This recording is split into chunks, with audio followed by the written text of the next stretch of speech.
తెలంగాణలో బీఆర్ఎస్ ఎమ్మెల్యేలు party మారడాన్ని high court ప్రశ్నిస్తూ స్పీకర్కు సంబంధించిన అంశంలో కొన్ని గైడెన్స్ ఇవ్వడం అనేది ఆశించదగినదే, ఆహ్వానించదగినది. అయితే స్పీకర్ డిస్క్రిషన్ కూడా ఉంటున్న పరిస్థితుల్లో స్పీకర్ ఏ విధంగా స్పందిస్తారు అది అనేది చూడాల్సిన అవసరం ఉంది. కాంగ్రెస్ పార్టీగా రాజ్యాంగబద్దంగా చట్టపరంగానే నిర్ణయాలు ఉంటాయి. డెఫినెట్ గా ఈరోజు ఇమ్మీడియట్ గా హైకోర్టు స్పందించడాన్ని కూడా స్వాగతిస్తూనే గతంలో కూడా ఇలా స్పందిస్తే బాగుండేదని ఒక ఆలోచన ఉంది. గతంలో కాంగ్రెస్ పార్టీ మర్జర్ కొరకు ప్రయత్నం చేసిన క్రమంలో ఏ విధంగా జరిగిందనేది.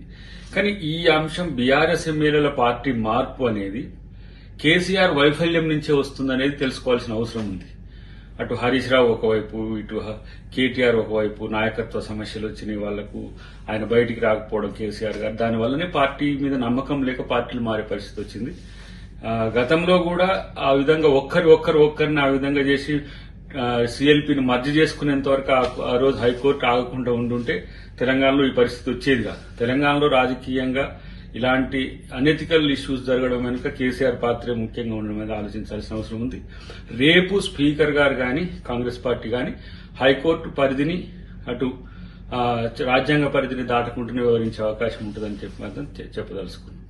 Please subscribe to 108 TV. Subscribe to 108 TV.